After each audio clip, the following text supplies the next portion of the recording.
साथियों नमस्कार। Casebook video series के अगले वीडियो में आप सभी का स्वागत है। मैं आपका साथी प्रमोद बेनीवाल। चलिए शुरू करते हैं एक नया वीडियो। केसबुक भरने से पहले कुछ बेसिक सी चीज़ें हैं जो पिछले वीडियो में बताई थी, आज फिर एक बार पुनः दोहरा देता हूँ। ये रिसिप्ट का पेज है, आय का पेज है। जो भी इनकम होगी, रुपया आएगा इस पेज में लिखा जाएगा। और ये पेमेंट का पेज है, वे का पेज है। जो भी रुपया जाएगा, भुगतान होगा, डेबिट होगा, उसको इसमें उसकी एंट्री इसमें की जाएगी। यहाँ कुछ मद के नाम हैं। यहाँ पहले से ऑलरेडी कुछ मद लिखे हुए हैं। हमें इनकी ज़रूरत है तो यही रख लेंगे, इनकी ज़रूरत नहीं है तो इनके स्थान पर हमें जिनकी ज़रूरत है वो रख लेंगे। कुछ कॉलम खाली हैं, वहाँ हमें जिन जिन मद की ज़रूरत है वो लिख लेंगे। तो मैं शुरू करता हूँ। यहाँ हमें जो भी मद हैं पीछे, वो हम यहाँ उसकी कॉपी करेंगे। मैं शुरू करता हूँ। यहाँ हमारे पास से ये कुछ मद हैं, इनके नाम मैं आगे कॉपी करता हूँ, लिखता हूँ। हमें जिन मद की ज़रूरत है वह लिख लेंगे। जैसे अगर किसी मद में यहाँ बचत योग, पीछे बचत योग 0 हो गया है तो उस मद को हम यहाँ से हटा भी सकते हैं, हटा देंगे। और अगर किसी मद में नए पैसे आ गए हैं जो यहाँ लिखा हुआ नहीं है तो हम उस मद को हम यहाँ नया एक लाइन और खींचकर, एक बॉक्स और बनाकर हम उसमें नया मद लिख लेंगे। चलिए शुरू करते हैं। सबसे पहले तो मैं यहाँ जो मद चल रहे हैं इन सब को कॉपी करता हूँ, लिखता हूँ। चलिए शुरू करते हैं। हमने यहाँ जो मद थे उन सभी के हमने यहाँ नाम लिख लिए हैं। रिसिप्ट में भी लिख लिए हैं और पेमेंट के पेज में भी ये नाम लिख लिए हैं। अब यहाँ शुरुआत करेंगे केसबुक। सबसे पहले हम लिखेंगे प्रारंभिक शेष। प्रारंभिक शेष से पूर्व का शेष, जो पीछे का बचा हुआ है, पूर्व की बचत है, वही प्रारंभिक शेष हम यहाँ लिखेंगे। प्रारंभिक शेष में कौन सा फिगर आएगा, इसके लिए हम पीछे चलते हैं। और यहाँ जो भी ये बचत योग है, 22 फरवरी 2022 को हमने जब केसबुक बंद की थी उस टाइम जो भी ये बचत योग है, यही बचत योग आगे यहाँ प्रारंभिक पेज में लिखेंगे। लिखता हूँ। हमने यहाँ एंट्री कर ली है प्रारंभिक शेष की। जिस मद में जितने पैसे लिखे हुए थे वो हमने यहाँ लिख लिए हैं। एक बैंक की पासबुक से भी इसका मिलान करेंगे एक बार। हम यहाँ जो बचत योग था, यहाँ 22 तारीख को यहाँ जो बचत योग था, योग 4,03,764 और ये सारे के सारे पैसे बैंक में थे। तो मैं यहाँ बैंक पासबुक से इसका मिलान करूँ तो 22 फरवरी 2022 को हमने लास्ट में केसबुक बंद की थी, 22 फरवरी 2022 को की थी। तो 22 फरवरी 2022 को यहाँ अपना केस बैंक में अमाउंट बोल रहा है 4,03,764। तो यहाँ बैंक की पासबुक में भी 4,03,764। अपनी केस बुक में बैंक में जो अमाउंट है वो और बैंक पासबुक में जो अमाउंट है वो सेम होना चाहिए, मिलना चाहिए। तो यहाँ 22 तारीख तक मिल रहा है। अब हमने यहाँ इसकी कॉपी आगे यहाँ प्रारंभिक शेष में इसकी एंट्री कर दी है। अब आगे हम केस बुक भरेंगे। केस बुक भरने के लिए 22 के बाद में 24 फरवरी को एंट्री हुई है, 11 मार्च को, 16 मार्च को, यूँ तो खूब सारी एंट्री हैं। कुछ एंट्रीज़ को हम आज की केस बुक में लेंगे। मैं यहाँ ये 4 एंट्री हैं। सबसे पहले 24 फरवरी को बैंक ने चेक बुक इश्यू की थी, उसके 36 रुपये डेबिट किए, 36 रुपये काटे, इसकी एंट्री करेंगे। इसके बाद में 11 मार्च को 1626 रुपये का एक पेमेंट किया है, इसकी एंट्री करेंगे। 11 मार्च को ही 2266 रुपये का एक पेमेंट किया है, इसकी एंट्री करेंगे।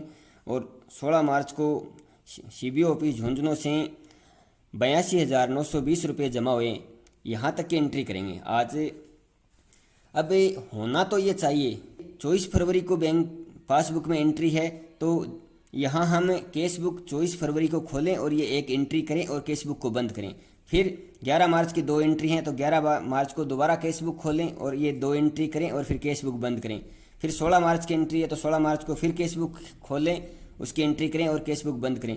इस तरह अपना काम बहुत बढ़ जाएगा।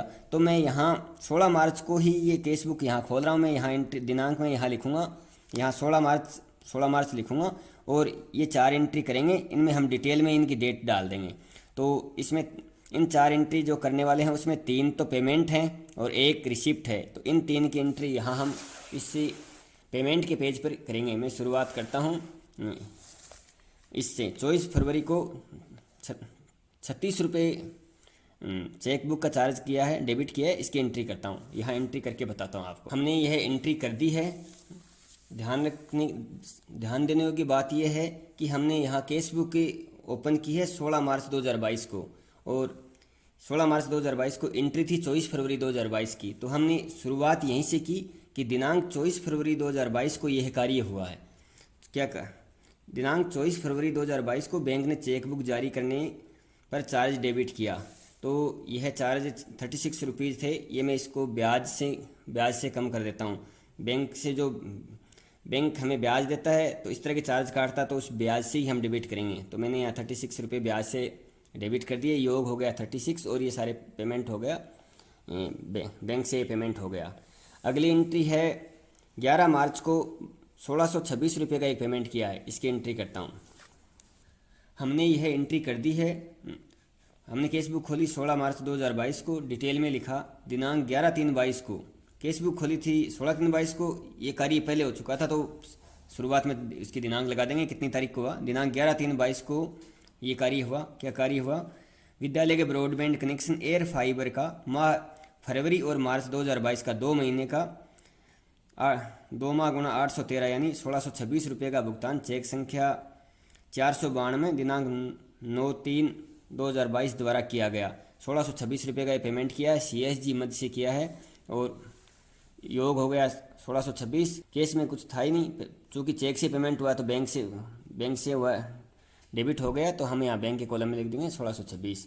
यह रहा इसका, ये चेक दिया था उसकी कॉपी, ये चेक नंबर 492 दिनांक 9/3/22। तो चेक संख्या 492 दिनांक 9/3/22 द्वारा ये पेमेंट किया गया। वाउचर नंबर लगाएंगे, ये वाउचर है, तो वाउचर नंबर के लिए पहले लास्ट में कितना वाउचर नंबर लगा हुआ है, लास्ट में 78 नंबर वाउचर लगा हुआ है, तो हम आगे यहाँ 79 नंबर वाउचर लगाएंगे। मैं यहाँ 79 नंबर वाउचर लगाता हूँ। वाउचर नंबर लगा दिए, यहाँ वाउचर नंबर हो गया 79, और यहाँ इस वाउचर पर भी वाउचर नंबर 79 दिनांक 16/3/2022 ये वाउचर हो गया। अगली एंट्री है 11/3/22 को ही एक 2266 रुपये का पेमेंट हुआ है, इसकी एंट्री करते हैं। चूँकि पेमेंट हुआ है तो यहाँ पेमेंट के पेज में, इसी पेज में करेंगे, करता हूँ। हमने यह एंट्री कर दी है दिनांक 16/3/2022 डिटेल में। दिनांक 11/3/2022 को विद्यालय के बिजली बिल माह मार्च 2022 का भुगतान चेक संख्या 491 दिनांक 9/3/22 द्वारा किया गया। 2266 रुपये का ये पेमेंट था, CSG से ये पेमेंट किया है, तो योग हो गया 2266, और पेमेंट चेक से किया है तो बैंक के कॉलम से ये डेबिट हो जाएंगे। बिल दिखाता हूँ आपको, ये जो चेक इश्यू किया था उसकी फ़ोटोकॉपी, और ये जो बिजली का बिल था 2266 रुपये का ये बिजली का बिल था, इसका भुगतान हमने किया है। 491 चेक नंबर और दिनांक 9/3/22 को ये पेमेंट किया है। वाउचर नंबर लगाते हैं, वाउचर नंबर 79 लगा हुआ है, तो हमें यहाँ वाउचर नंबर लगा दिया। वाउचर नंबर हो गया 80, और इस पर भी वाउचर नंबर लगा दिया, वाउचर नंबर 80 16/3/2022। तो ये हम ये केस बुक भरते हैं, ये बैंक की पासबुक के अनुसार चलती है। इस पासबुक में जैसे जैसे एंट्री चलेंगी उसी तरह हमारी ये केस बुक चलती रहेगी। तो हमने 36 रुपये, 1626 रुपये और 2266 रुपये ये 3 एंट्री कर दी। अगली है 82,920 रुपये CBO कार्यालय झुंझुनू से जमा हुए हैं 16/3 को, इसकी एंट्री करते हैं। चूँकि जमा हुए हैं तो ये एंट्री यहाँ रिसिप्ट आय में यहाँ आएगी, मैं यहाँ इसकी एंट्री करता हूँ। हमने यह एंट्री कर दी है दिनांक 16 मार्च 2022। दिनांक 16 मार्च 2022 को CBO झुंझुनू कार्यालय से राशि प्राप्त हुई, अलग अलग मद में राशि प्राप्त हुई है। स्पोर्ट्स ग्रांट्स 25,000 रुपये, निष्ठा प्रशिक्षण सत्र 21-22 3,000 रुपये, ट्रांसपोर्ट वाउचर स्कीम कक्षा 1 से 8 तक के 25,560 रुपये, साइबर सुरक्षा और डिजिटल लर्निंग 1,800 रुपये, SDMC SMC प्रशिक्षण 18,560 रुपये, रानी लक्ष्मीबाई आत्मरक्षा प्रशिक्षण 9,000 रुपये। टोटल हो गए 82,920। अब होना तो ये चाहिए इन सब मद की राशि यहाँ अलग अलग मद में डाली जाए, लेकिन यहाँ इतनी जगह ही नहीं है कि मैं स्पेस निकाल पाऊँ, हर एक मद के लिए जगह बना पाऊँ। इसलिए मैं एक बार तो ये पूरी राशि है 82,920, इसको विविध मद में यहाँ लिख रहा हूँ। जब इनका भुगतान किया जाएगा तो विवरण में दे दिया जाएगा कि ये राशि उस समय विविध मद में हमने रिसिप्ट में विविध मद में डाली थी, तो इस भुगतान करते समय इसका इंदराज कर दिया जाएगा कि इस मद से ये राशि, विविध मद में से ये राशि भुगतान हो रही है, वो किस मद की है, स्पोर्ट्स की है, निष्ठा की है, टीवीएस की है, साइबर सुरक्षा की है, एसएमसी की है या रानी लक्ष्मीबाई की है। वह आगे जब भी पेमेंट करेंगे उस टाइम उसका विवरण में ये चीज़ डाल दी जाएगी। तो यहाँ ये एंट्री हमने ये राशि 82,920 विविध मद में डाल दिए, योग हो गया 82,920। पैसे रुपये सारे बैंक में गए हैं तो बैंक में एंट्री हो गई 82,920। तो हमारा आज का टारगेट इतना ही था कि हम यहाँ 16 मार्च तक की यह एंट्री करें, तो 16 मार्च तक की एंट्री कर दी। अब हम केस बुक को बंद करेंगे। केस बुक बंद करने के लिए हम जब भी केस बुक बंद करनी हो तब सबसे पहले हम यहाँ आय का जो पेज है उसमें हम यहाँ टोटल लगाएंगे, इसका महायोग करेंगे, ग्रांड टोटल करेंगे। टोटल करने के बाद में जो भी टोटल आएगा उस टोटल की कॉपी हम यहाँ पेमेंट वाले पेज में यहाँ कॉपी करेंगे। उसके बाद में जो पेमेंट हुआ है उसका योग करेंगे और फिर जो ग्रांड टोटल है उसमें से पेमेंट हुआ है उसको घटा के बचत योग करेंगे। यही प्रोसेस रहेगा। शुरुआत करते हैं। सबसे पहले मैं यहाँ इसका रिसिप्ट का आय का पेज का टोटल करता हूँ, ग्रांड टोटल महायोग करता हूँ। थोड़ा सा ध्यान यह रखेंगे कि हमें यहाँ 3 कॉलम की ज़रूरत रहेगी। यहाँ व्यय योग आएगा, यहाँ बचत होगा योग आएगा, यहाँ महायोग आएगा। इस कॉलम में जब महायोग आएगा तो यहाँ रिसिप्ट में भी महायोग इसी कॉलम में हम लेंगे। तो मैं यहाँ इस कॉलम में महायोग लिखूँगा। हमने यहाँ ये महायोग कर दिया है। इसमें ये एक एंट्री थी, यहाँ विविध मद में इसका योग करके लिख दिया। बाकी सारी एंट्री समान जो भी थी वो ऐसी कैसी आ गई। इसी तरह योग में यह योग करके हमने लिख दिया यहाँ, और यहाँ भी योग में ये बैंक पोस्ट ऑफिस में भी योग करके लिख दिया। अब यहाँ जो महायोग आया है इसी महायोग की कॉपी हम यहाँ पेमेंट के पेज में करेंगे, इसी की नकल करेंगे, क्योंकि दोनों साइड में महायोग समान होना चाहिए। तो मैं यहाँ इस महायोग की कॉपी कर रहा हूँ। यहाँ इस जगह हमने यहाँ इसकी महायोग की कॉपी कर दी है, यहाँ लिख दिया है। अब यहाँ जो पेमेंट हुआ है उस पेमेंट का व्यय हुआ है, पेमेंट हुआ है उस पेमेंट का हम योग करके यहाँ लिखेंगे। यहाँ पेमेंट व्यय योग में यहाँ हमने यहाँ योग करके लिख दिया है पेमेंट का जो योग हुआ है। इसमें यहाँ 2 एंट्री थी 1626 और 2266 सीएसजी में, इन दोनों का योग करके 3892 प्लस ये एक ब्याज में था 36 की, इसका योग किया तो यहाँ ये 36 आ गई, और इन दोनों का योग किया तो 3928, और यहाँ इसका योग भी 3928। अब हमें यहाँ बचत योग निकालेंगे। बचत योग इस महायोग में से व्यय योग घटाएंगे, वह बचत योग होगा। मैं यहाँ महायोग में से व्यय योग घटाकर यहाँ लिख रहा हूँ। हमने यहाँ ये बचत योग लिख दिया है।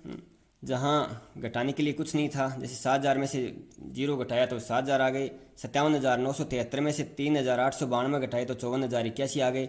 जहाँ यहाँ 16,874 में से 36 घटाए तो 16,838 आ गए। बाकी में कुछ घटाने को था नहीं तो एज इट इज़ लिख दिया। और यहाँ 4,86,684 में से 3,928 घटाए तो 4,82,756 बचे।